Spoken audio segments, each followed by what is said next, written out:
What's up, everybody? It's Jay, and we're back again for another week of the OnoLive Coffee and Cigars live stream. And here it is. It is what? The 22nd of, is that right? 22nd, 21st? 22nd of October. We're here. It's now been 7 months of this COVID craziness. And I was just writing the show notes earlier, and it's actually episode 13. 13 weeks of live streaming here on Thursday nights. Wow, I can't believe it's gone by that fast. So how's it going, everyone? Hope you're doing well, and let me know what you're smoking. Drop those in the comments, blah, blah, blah, blah. And so first up, we're going to be doing today is we're going to be, as always, making coffee.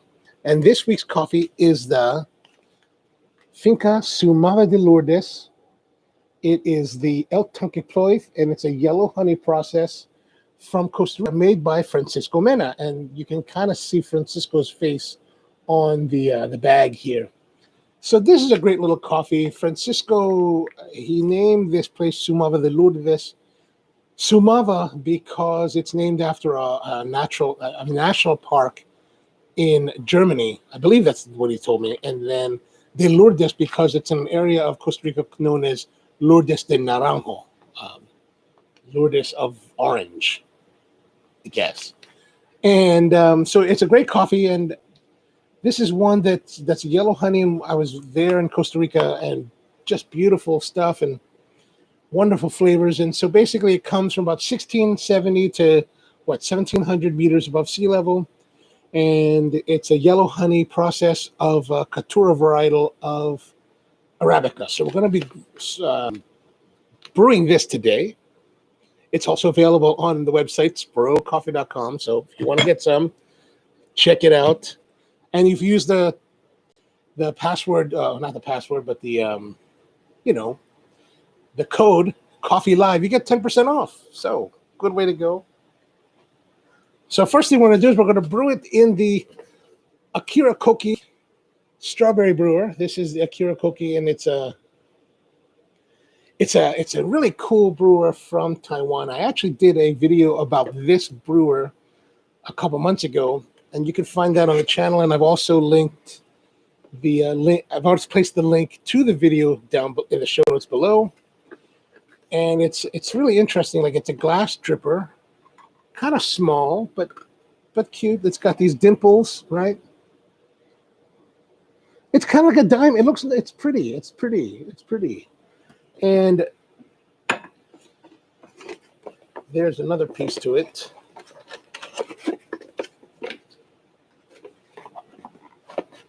So it comes with a ring. There's actually also a rubber gasket that fits here. So when I got this from the owner of the company, and we were at a trade show a couple years back, and he was showing it to me, and this was the very last one that he had from the whole entire show. It was the last day of the show. And he was like, here, why don't you just take this? I want you to have it. It doesn't have the gasket.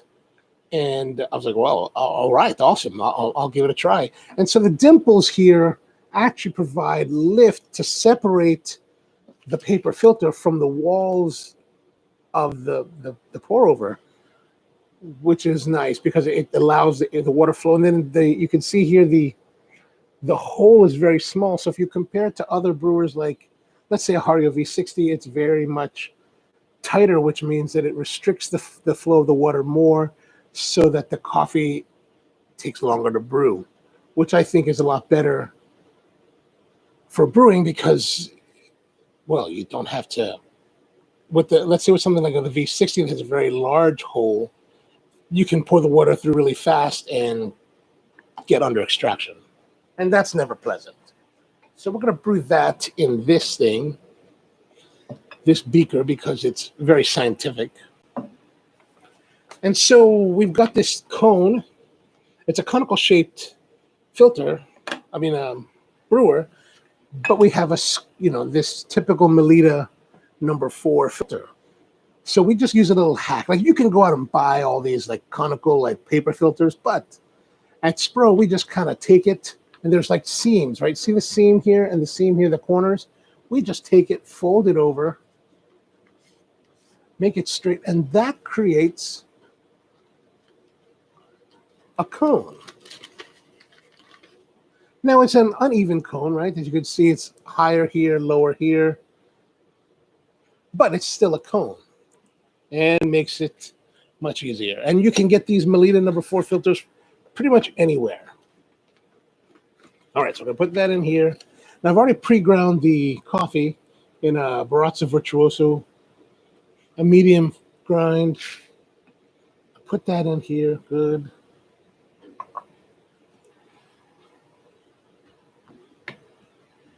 So get our brewing kettle.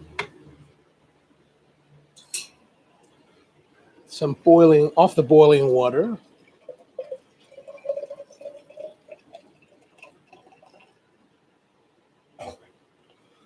And then now we're going to brew. We're just going to add a little bit. We should use a timer here to start. So I'm just going to start off by slowly and carefully pulsing the water to just saturate the grinds first. As you can see, it's already starting to come out through the bottom. Which says to me maybe this coffee was a little bit on the coarse side. Because it's coming through pretty quickly.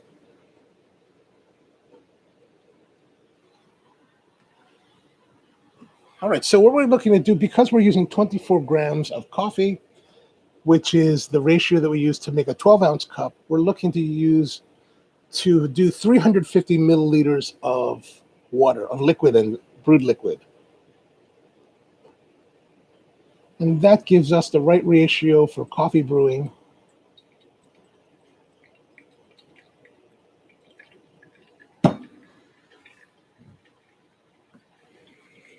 So as you can see on this graduated beaker, it will stop right around the 350 mark.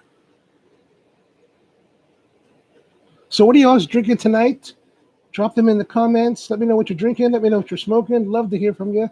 Let me know what you did this week. You know, I just work, so there's nothing too exciting happening for me.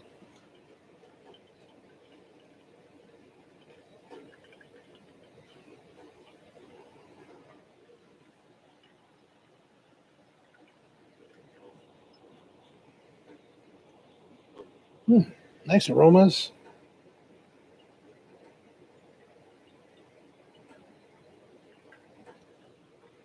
So we're about almost 2 minutes. So we should be about halfway there.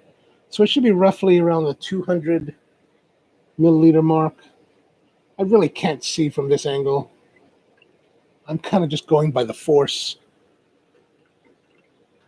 The idea with coffee is that you want to have the right brew, the right ratio of coffee to water, as well as the right grind setting and the right water temperature so that your brewing will finish in about 3.5 to 4 minutes is a good time.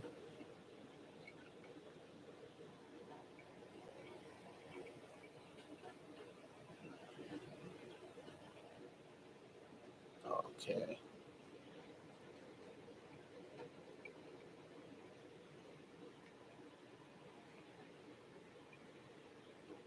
So Tony's having the Diet Cherry Pepsi and Roma Craft Atlatl. You know, I just smoked my Atlatl. What was it, yesterday? Maybe was it Wednesday or Friday or Tuesday? Maybe it was Tuesday. I picked it up when we were down at that what was that cigar place we went to in Virginia back in June to pick up the witchcraft. So I picked up one of those there, and I've been meaning to sit down and like really enjoy it because I wanted to sit down and like pay attention to it. Oh, it was Sunday. It was Sunday afternoon. That's what it was. Really great. Really great. Really enjoyed that. Nice flavor. Nicely balanced.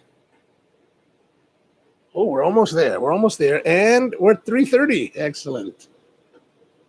Just a little bit more. Perfect. Was that Tobaccology? Because I thought Tobaccology was the place that's in we went to last July in the summertime. The one that's in that like house by itself where we were hanging out with Mike Rosales and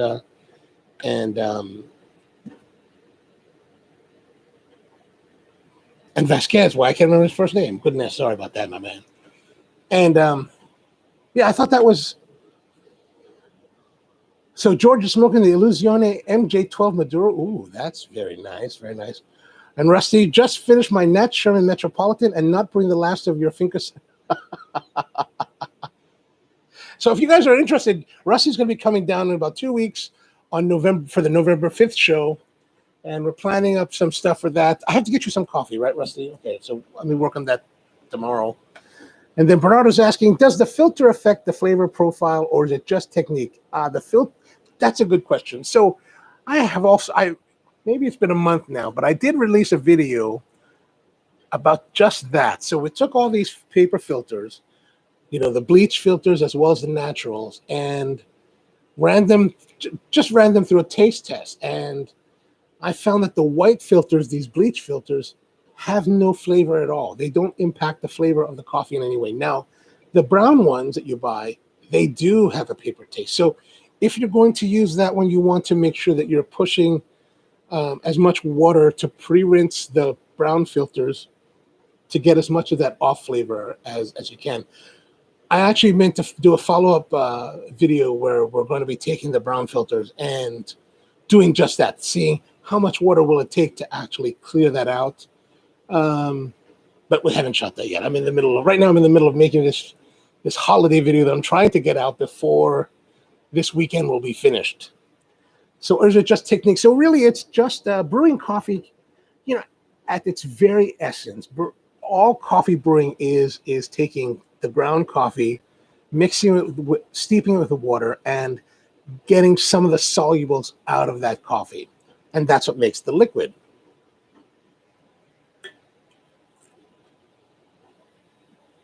Now, it doesn't, to a certain extent, it's just that. It's very simple. Like a French press, you grind it, you put the coffee in, you put the water, you let it steep for 4 minutes, and then you're done. So there's really not too much technique.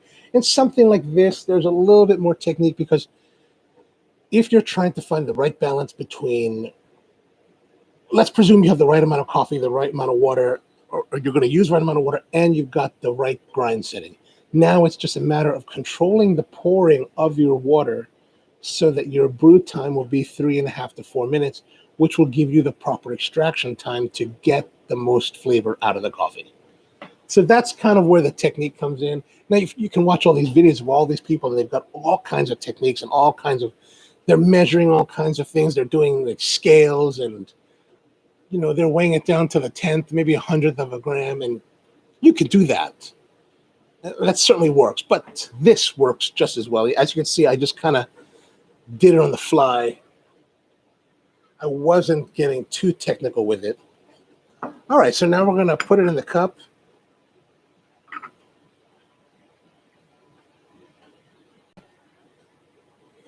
Now, like I said earlier, I wonder if it was a little bit on the coarse side for the grind.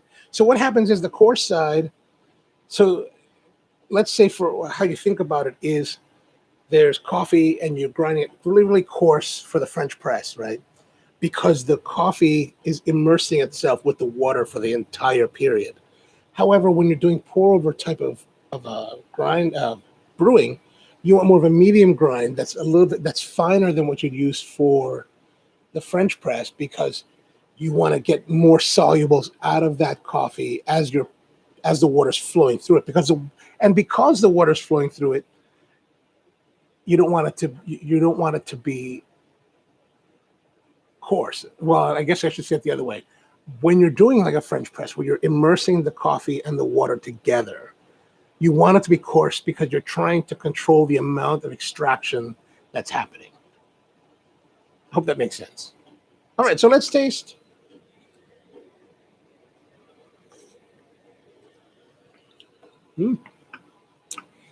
Not bad. Crisp, clean, sparkling, very citrusy.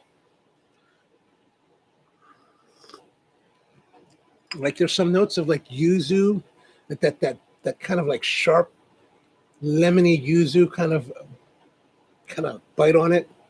And then there's a nice sweetness that's reminiscent of honeysuckle. Yeah. All right. Yeah. So Rusty says, nice serving cup. So this This is the serving cups that we use here at this location. The stuff we use in Hendon is very different. So here it's just a little bit of China. This one is a Noritake.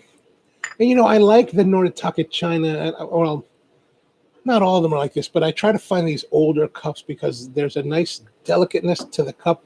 But more importantly, is the rim here. See this rim? It's kind of hard to, let's see if you can see it. But the rim is quite thin, right? And I find that the thinness, like the Riedel type of stemware for wines, this kind of like thinness is really nice for delivering the coffee onto your tongue and into your palate while you're drinking it. I've actually come to favor this more so when I drink coffee from vessels that have thicker walls. I find it to be a little bit distracting. Plus, the nice thing about this kind of fine china is that you can do this, right? Oh yeah. That tastes much better now. All right, so that's enough of that craziness. All right, let's move on. Now we're going to be getting into our cigar. So this week's cigar we're going to be smoking is, what is it? It is the Herrera Esteli Miami Toro Especial.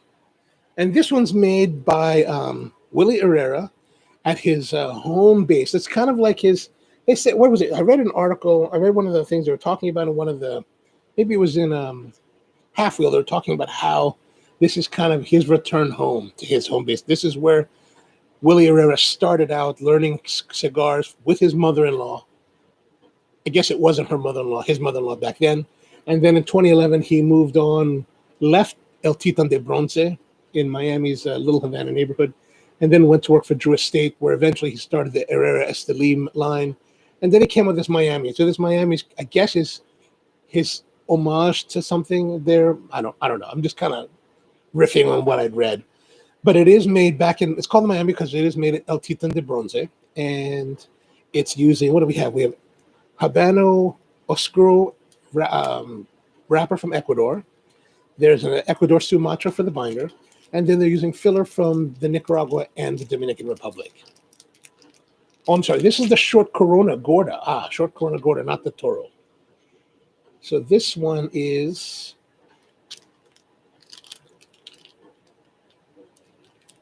Oh, it doesn't say the size. Anyway. So here it is. I picked this up a few weeks back. Let's see. Where's the receipt? From Tobacco Leaf in Jessup. Raul's down there. He's selling cigars. So if you want to get some of the cigars, go see Raul. And we've got a whole nother lineup of cigars coming out for the next few weeks. All right. So this one I picked up actually on the 19th of September. And this one was $10.75. So right around the MSRP. You know, when you read, let's have a look closer at it. You know, what was it? Half Wheel talked about how oily, how like sexy and oily it looked. Like they said that it looked like it was dipped in oil. This one doesn't. This looks drier. It's much drier. It's been in the wrapper. It's been in the bag. It looks like it's a bit dry. It looks, you can kind of see it looks a bit like dry, meaning that it's like a little bit, it's not, it's like the wrapper has kind of shrunken onto it. So it's a little bit bumpy. It's got good smell, barnyard, leather, hay, maybe wet hay. So Bernardo says, just randomly reaching the humidor and smoking Rocky Patel Decade 10th Anniversary pressed. So that's good. That's good. Rocky Patel 10th Anniversary pressed. I like the box press stuff there. Something about the box press gives it that nice like draw, easy draw. And the cups, so these cups, it took me a while to get these. There used to be a Salvation Army right around the corner from this location. And basically, I would just go there on a weekly basis, just looking at whatever people had donated that week and trying to find, people, at least in this area, people were donating some pretty nice stuff.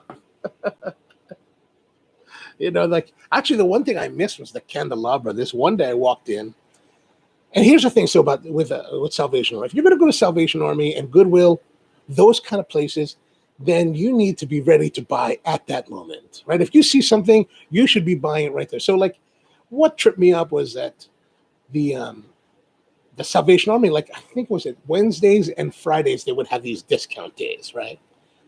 And so there's this candelabra, and it's like a 5-stick candelabra. I mean, it's really like, it's candelabra. Like this is the kind of stuff you see like Phantom of the Opera walking around in. Like it's pretty amazing. And there it was, and I held it. I was like, oh man, I should buy it. Maybe it was like $30 or whatever the price was. It must have been maybe $40. It was a little bit priced, not pricey, but just I don't know what I was thinking. But I thought, I'll be back in like a day or two, and I'll just pick it up then. And of course, somebody picked it up right away, and by the time I came back in like a day or two, gone. And it took me another year before somebody brought a 3-candle candelabra. And the moment I saw that, I bought that. I picked it up right away. So like if you're at the Salvation Army or those kind of places, you need to pick it up right away. Don't waste your time. And so I just kind of had this idea for this cupware. And I'm looking for this kind of bowl shape, and then it's even tulip shape. So because different shapes of the cupware will affect the way the coffee is delivered onto your palate, and it can enhance certain characters over others. Like this one's really nice. Like it's really got that bright yuzu, honeysuckle, citrus character going for it. So really nice. So I found the cup at Salvation Army, but they closed that. Actually, they closed at the end of March, which was really sad. Well, anyway. So Tony says, blasphemer, pinky out is only accepted for tea. Never. We will use pinky out for anything you want, even for Coca-Cola. All right, let's get into our cutting. So it's got nice aromas on the wrapper. So still cutting nice. I should be a little bit worried. It's been almost a month since I bought it. It's just been sitting in the bag. And we're moving to that time of year where it's starting to get dry.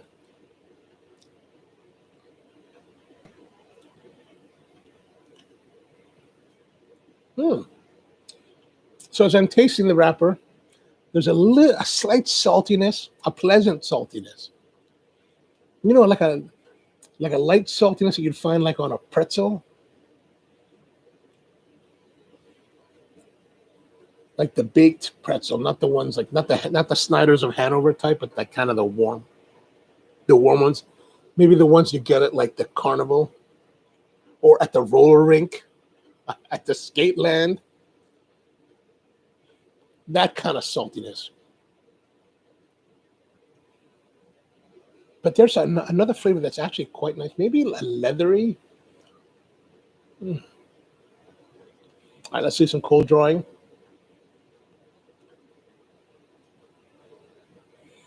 Not bad, not bad.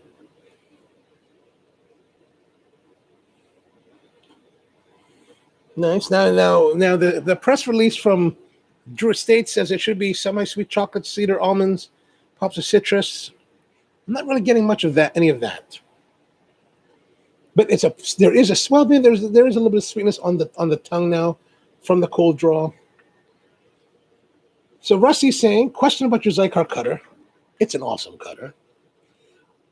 Or cigar cutter similar to that one. Does it need to be sharpened at some point like kitchen knives? That's a good question. This cutter, I bought this in 2014. So in 2014, we went down for the, I was in Nicaragua and went up and I went and joined my friends from Hawaii for the Drew Estate Cigar Safari.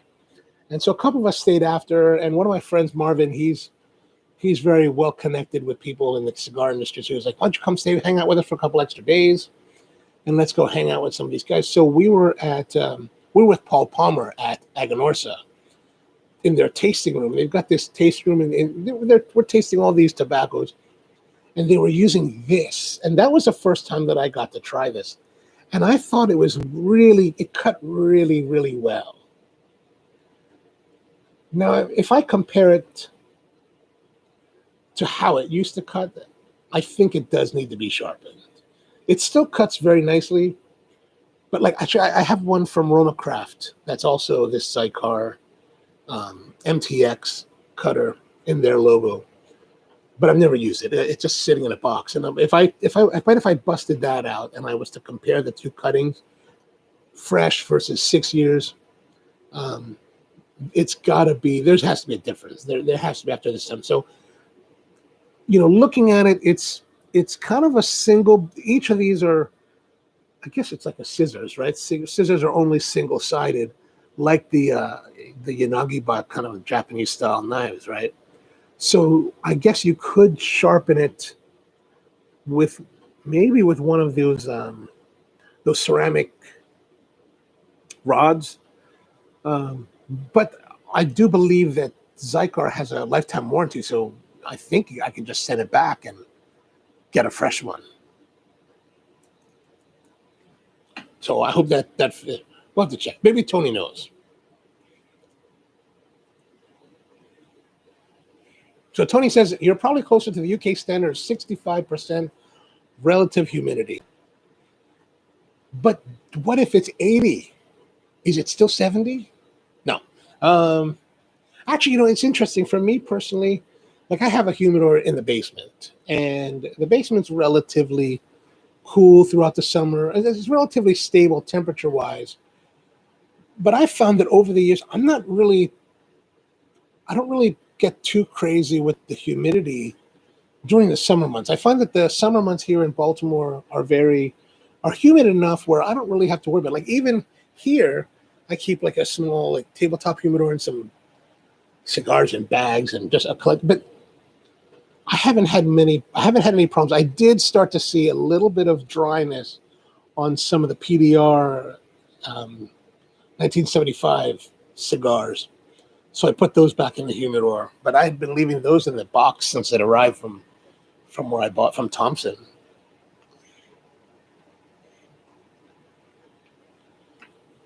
Yeah, I think you can send it back for sharpening or replacement. I think Tony's saying that is correct on that respect.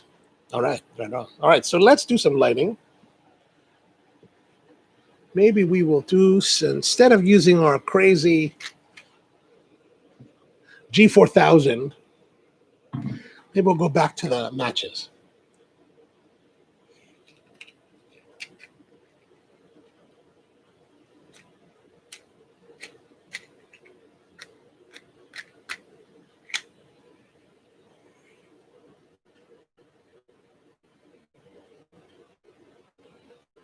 So as you can see, I got the camera detail fixed from last week.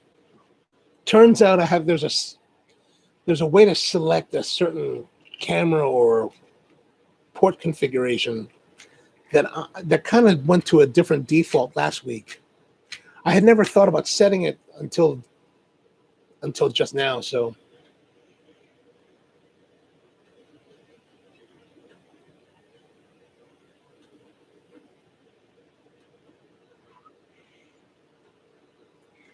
but every week you learn, right?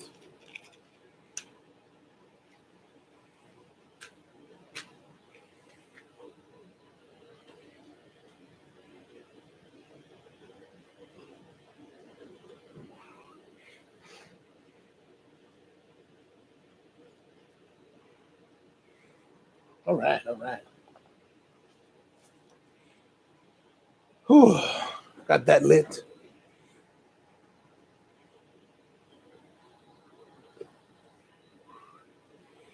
Oh, smoke's starting off nice. There's a slight, and I don't, maybe this is because of the way that I lit it, but there is a slight acridity on the tongue right away. And yeah.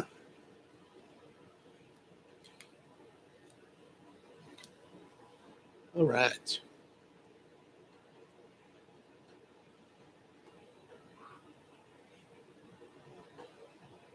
But it's starting off all right. I mean, yeah, it's a little bit sharp. It's a little bit sharp on the tongue.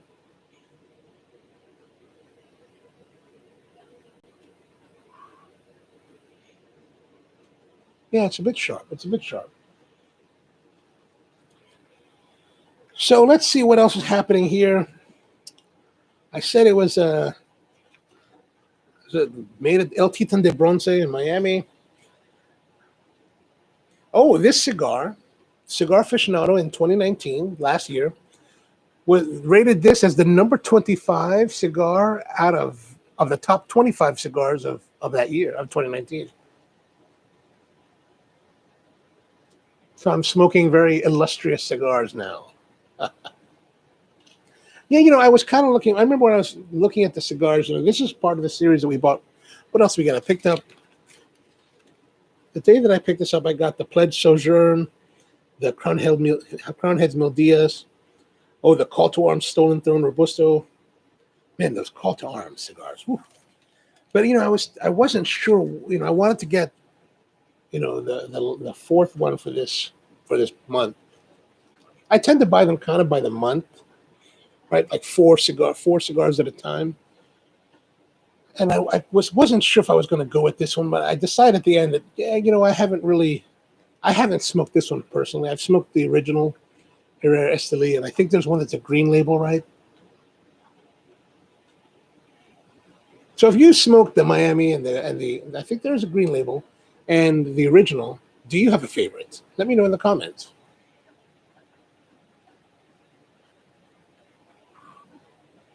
There's a little bit of pepper.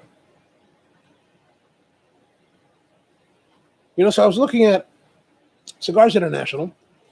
Before we're looking for the show, when I'm doing the show notes, I'm looking online to see what people say about the cigars, and sometimes there's just not much being said at all about some of the cigars. And then sometimes you run into this thing like Cigar Aficionado for their blurb. They talked about semi-sweet chocolate, cedar, almonds, cups of citrus, espresso being finished.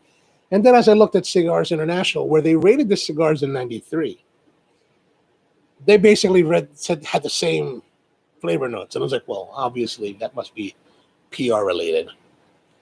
They do say that at the El Titan de Bronce, that only level 9 rollers from Cuba are rolling this cigar. Which sounds cool. But maybe not so cool if there's 50 levels.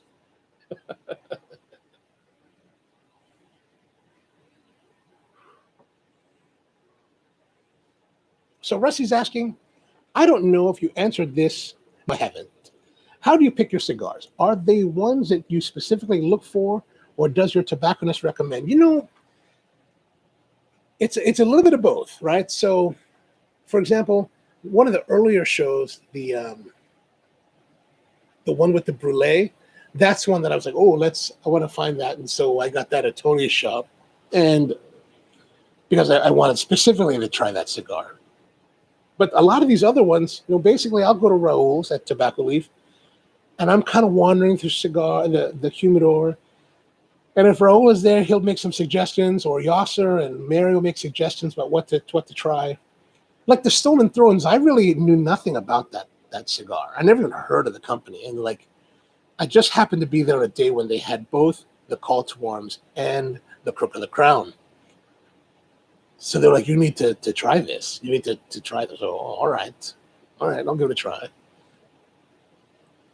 I never heard of it. The band wasn't all it wasn't all Opus Sexy. So it's like, it's okay. It looks good. But man, great cigar, especially that Crook of the Crown. Wow. So it's really just kind of both, like the Herrera Esteli, I just kind of decided let's do that.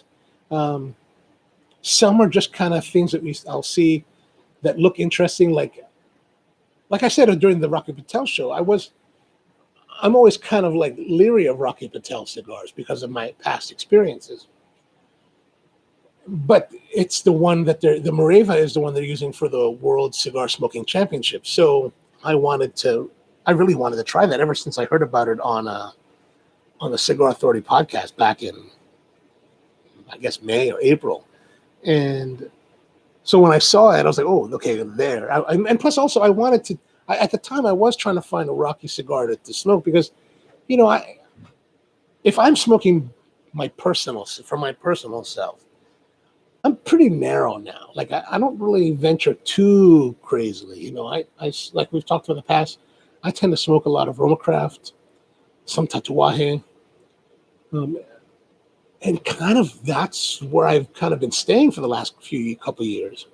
I do a bit every once in a while of the PDR and the Paul Gamerian every once in a while, but I've really kind of been relatively narrow. And I do try a few things, but not the stuff we've been doing over the last 13 weeks with the live stream. I mean, I'm really trying a wider spectrum than I would normally have been smoking. So it is somewhat intentional in that respect. So Tony's had the Miami Lonsdale Deluxe, but all are tasty. I saw that in the listings. They talked about having a Lonsdale. That sounded really interesting. And George is saying the green is the Maduro, but the Miami is his favorite. What do you like about this one, George? I mean, so far, it's gotten from that sharpness and that acridity and that little bit of bitterness that I was saying at the very onset. That's mellowed out now. That's gotten smoother. That acridity is gone.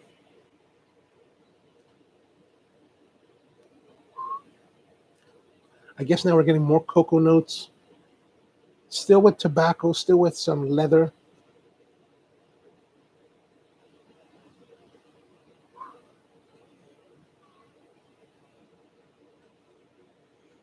This is one of those times that you wish you could talk to actually Willy, the guy that blended it, to see like what's their really intent. What were they thinking? What was he thinking?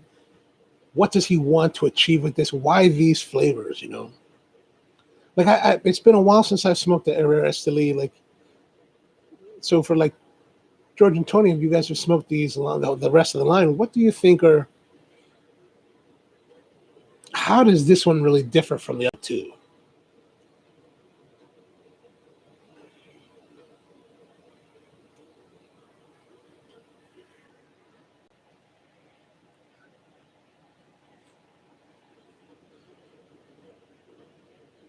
I mean, I did read somewhere where he said he was talking about going back to his roots with this cigar by bringing this cigar to El Titan de Bronce. It was launched in Miami. It's a limited edition in 2016 with this cigar, the Corona Gorda, and then expanded with four more sizes at the 2018 IPCPR show. And then I guess they launched it as a brand formally in 2018. I guess that's what it says on the Half Wheel article. Now, Half Wheel reports dark rustic espresso brown oily wrapper, slight box press. I'm not seeing the box press on this. Earthy aroma, black pepper, leather, barnyard, wood chips, hay, dark chocolate. I guess you'd see some of that, yeah.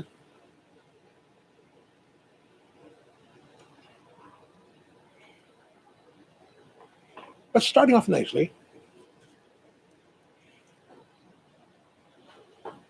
So what's been happening in the world? Tonight is a big night because, well, actually last week was the bigger night. Last week was a bigger night because it's the return of Star Trek Discovery. I'm a fan. So I got to watch it finally on Friday, the first episode. And the second episode, I think, is now. So that's the big news. That other stuff, we don't worry about that. Really, it's all about this Star Trek Discovery, where Michael Burnham and supposedly the rest of Discovery have been pushed 930 years into the future. So they've basically gone completely around everything Star Trek that we know. which is why there's no reference to Discovery in anything Star Trek so far. So they've gotten all the way around it, and now they're in some kind of future where who knows if Starfleet even exists anymore. But you know what? I was thinking about it. 900 years into the future, what exists today that is 500 years? Is there any kind of system of government that is 500 years old? So would we realistically be able to expect that Starfleet could survive nearly 1,000 years of time?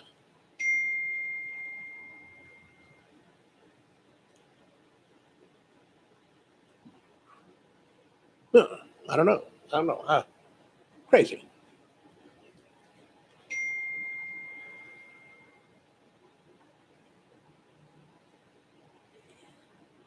All right. So Tony says Willy was on the last weekend with the Virtual Cigar Fest and Cigars International. I think that interview is still up on Facebook. I wonder if we talk about the cigar. We'll have to look at that. There's a bit more complexity than the others. I just smoked the new broadleaf Maduro Lancero, which was excellent. So the broadleaf Maduro Lancero is Herrera Esteli as well. Is that correct?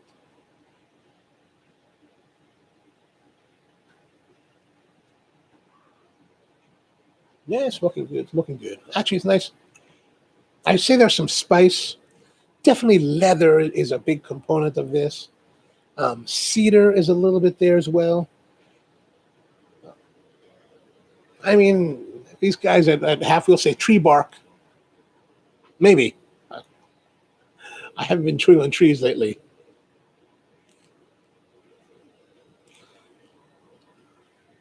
You know, speaking of that, this is the greatest contraption ever made. This $1-2 bamboo rack cracker.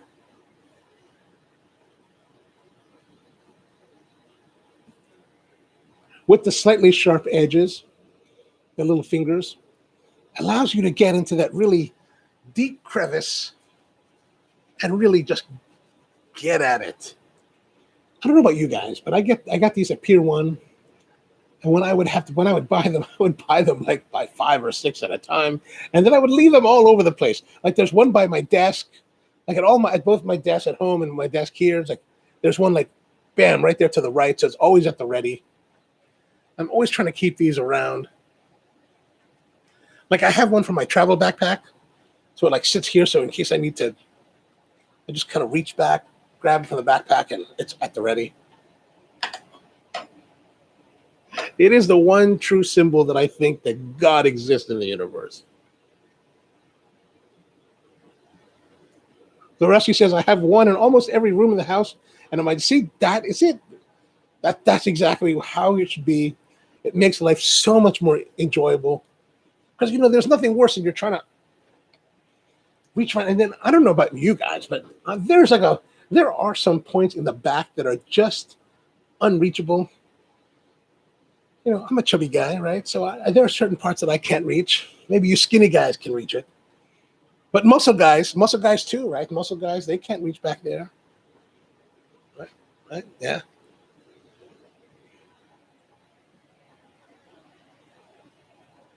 But back to Michael Burnham. Michael Burnham, but back to Starfleet, really can Starfleet survive 900 years? I don't think it can.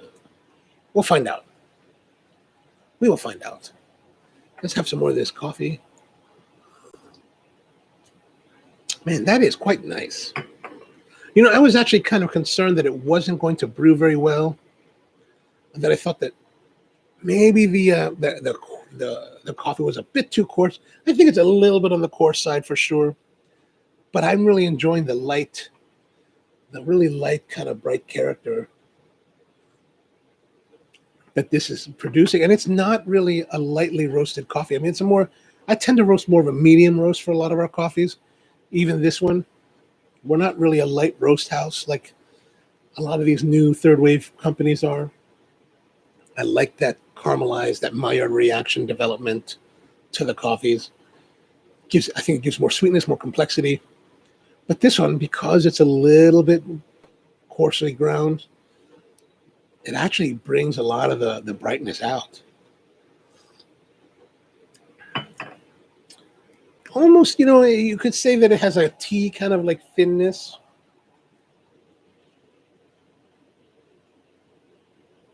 Like this coffee today, and the way that I brewed it, if you were to put cream, it would just destroy the character. Like right now, it's like it's got beautiful flavors. It's very delicate. It's balanced. But I think if we add cream, it would just laden it down. It would just kind of like coat your palate. It would dull your senses. It would dull the flavors, and just kind of be this blanket, right? That just kind of covers it, and that would be disappointing. Cream is for those times when you've got that really robust, that coffee with the robust flavor, whether that robustness is from being really darkly roasted and you get some char notes that you're trying to cover up, or that like really kind of like earthiness. Like if you go to the diner coffees, you get this earthiness that you really want to add at least 2 creams, maybe 2 sugars, because that earthiness is just kind of nasty. And by adding the cream and sugar, it just smoothens it out and then blends it well for like pancakes and syrup, right? Huh? Yeah. That's what we're talking about. Actually, speaking of Willy pancakes and coffee, last Sunday, my friends and I went into a place called Willy's Kitchen down in Ferndale, and just outside of Baltimore, close to the airport. We did the whole like biking around the airport thing. First time I've done it this season. Oh, man. Brutal. Like, I don't know if you've done the BWI trail, but there's this one point, if you go, I guess, clockwise around the airport, after you pass the BWI the Amtrak station, you come up and you're going to do the overpass over 295 or over 195. Man, that can be brutal. That's like brutal. Every time I do it, the first time out, it's like just. And then we started at this, like I usually start on the southern part of the airport. My friends wanted to start at the northern side. So that incline and crossover, that switchback, comes at the end of the ride. So after like you've done like 8.5, 9 miles, then you have to do this climb. It's like, man, that was kind of rough. Rough for chubby guys like me,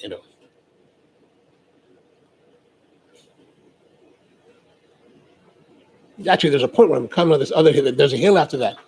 And this time I'm not going to walk. I'm going to make it, right? So I'm down in low gears. I'm really just cranking it, going slowly, right? Slow. And man, there's just one point I remember my heart's really beating. And I'm just thinking, man, I might just have a heart attack and fall over. At least there's people here to watch it.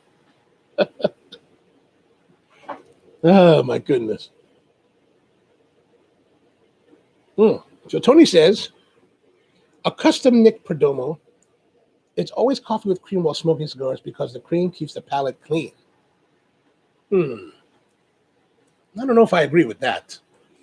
Milk has, fat globules that are part of its composition that actually tend to deaden your taste buds. It's why, like, if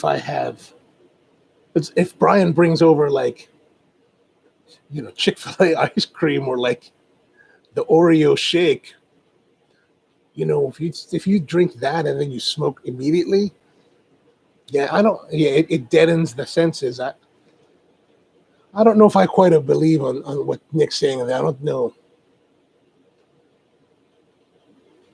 But nowadays I drink mostly coffee black, so because that's what I'm used to now. I mean, there was that time when we were out at Rolling Road Tobacco many, many years ago when we would get the coffee that they served there.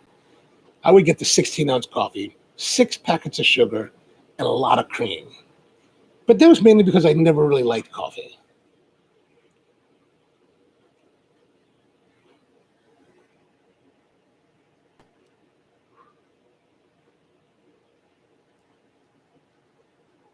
But, for what Nick's saying, see, I'm making a mess already.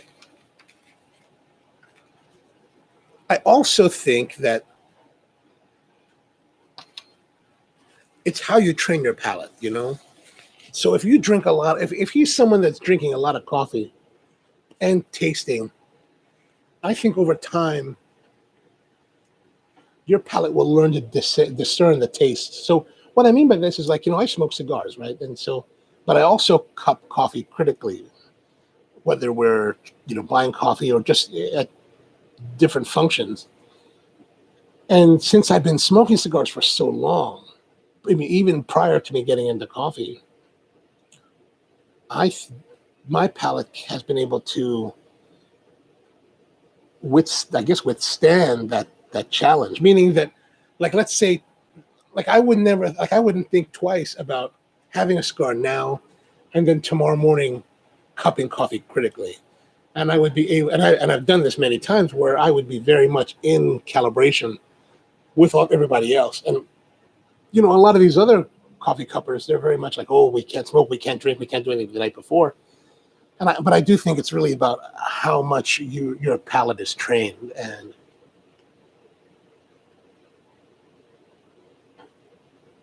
so if Nick Perdomo's been drinking coffee and with coffee and cream, with sugar and cream for years, and tasting cigars and thinking about tasting cigars critically, I think your palate does learn to get through it.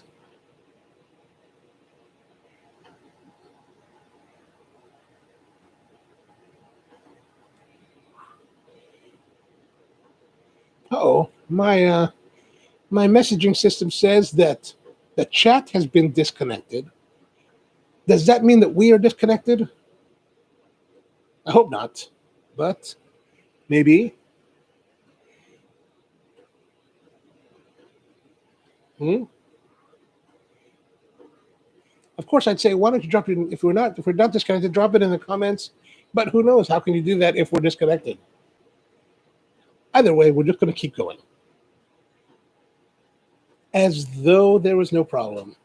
But like I said, I do think that it is possible to train your palate to be able to discern the different flavors. Ah, thanks. Who's for that? Rusty. Thank you, Rusty, for letting me know we're still rolling. Good. All right, the band is off. It took a while to get this one off. It was all like sticky. Oh, look at this. Now here's something interesting. So I'd remove the bands. Now, I don't know how old this cigar is, but look at it. Can you see this? Can you see that the band has, the color has changed? Like the cigar, however, maybe it was at the inside the humidor on the open shelf for quite a while, because look at the coloration. Like there's definitely a big, can you see that? There's a big difference in the coloration. I wish I could really get a light. I really should put a light here. But you can see the outline of the band, and where the band is, there's actually really kind of like a nicer mocha, like leathery kind of color of the tobacco.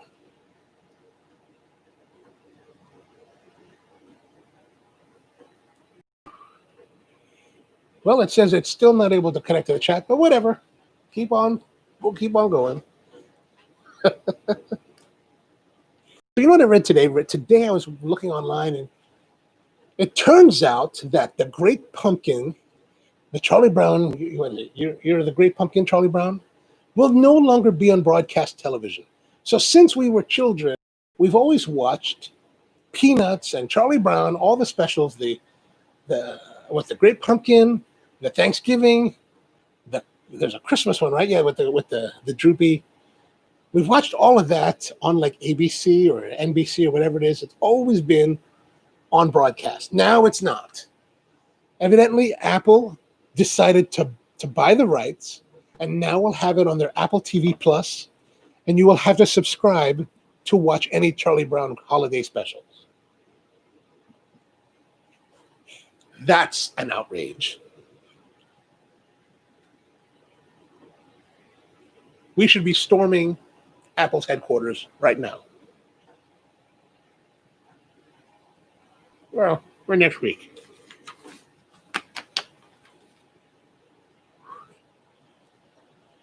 Whew. So the cigar's still rolling. Nice flavors. Still leather, still strong tobacco. The spice, there's not really much spice. The spice is low. Still a lot of hay. A little bit of earthiness.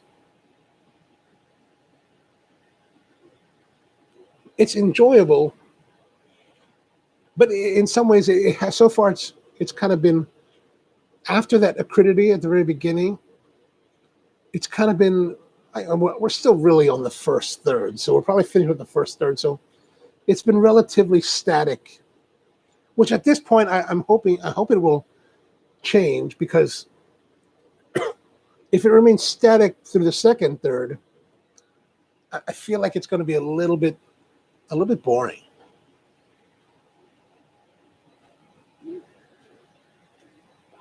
Not that it's bad. It's a lot of cocoa, a lot of tobacco, a lot of leather.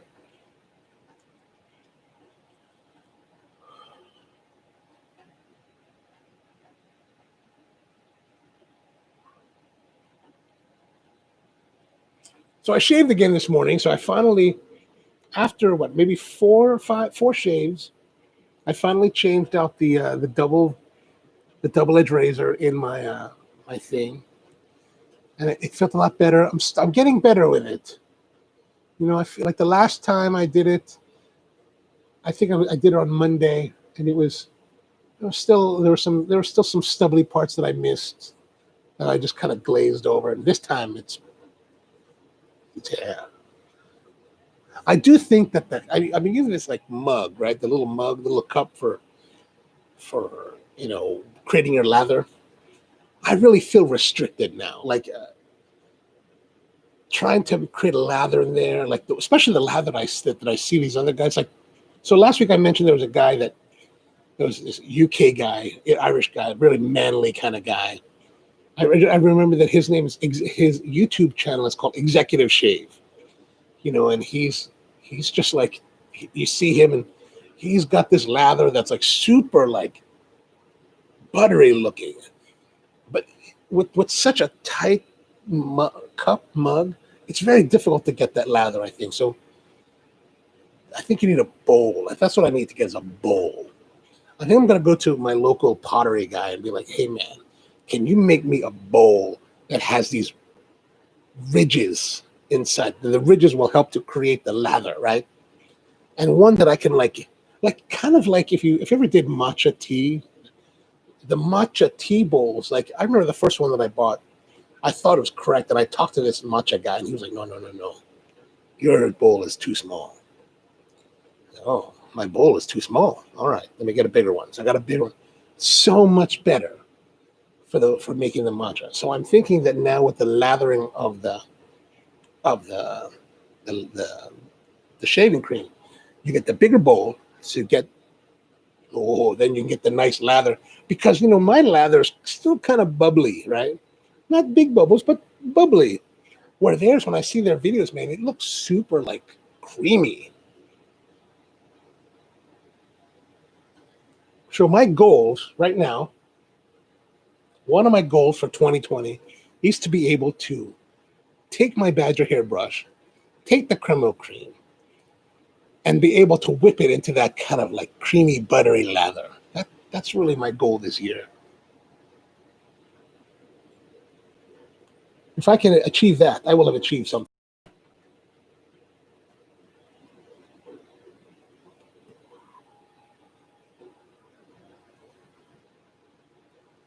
So the chat is still not working. It makes me feel a little bit lost. What if I was to open another window and join the live stream from the other window?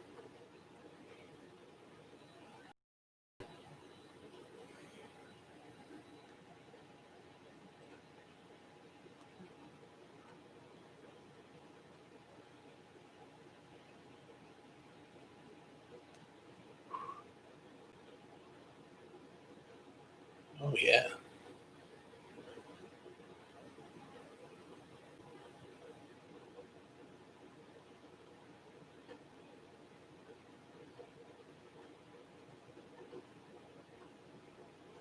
Ah, okay, great. There we are. We are back again. Oops. All right, so I opened up a new window on the computer so that I could see. Hopefully that was because so YouTube actually has this thing called the live stream control room, which gives me a little bit more control of what's happening. but that one has disconnected the chat and it just never came back. But if I go to just open up a window and go to the stream itself, it looks like it's still running. So you can continue to leave your comments, and I will now see it. The delay is 4 to 5 seconds. Did that just start? Because I'm thinking if it just started, then it's probably because, oh, there we go, disconnect. Even on here, disconnected. And now it's back. All right, so I think what's happening is that it disconnected.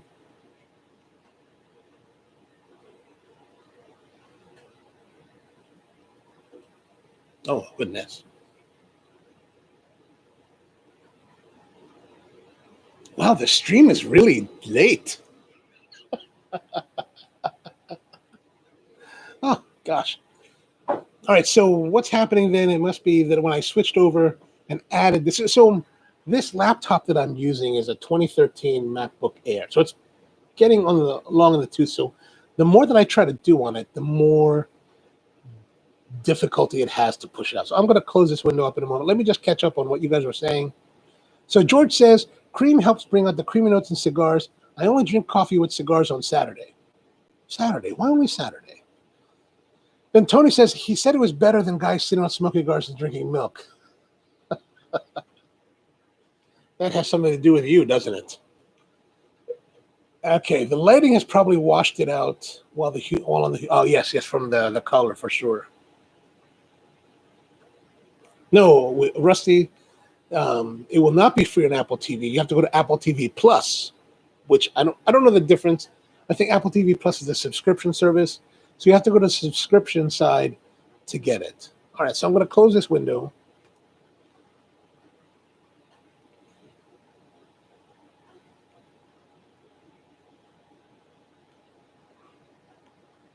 I kind of want to hit the refresh button on the live studio control room, but I'm afraid that it will do something really bad. But let's try it anyway. Oh, see, reload site, changes you made may not be saved. See, this is the concern.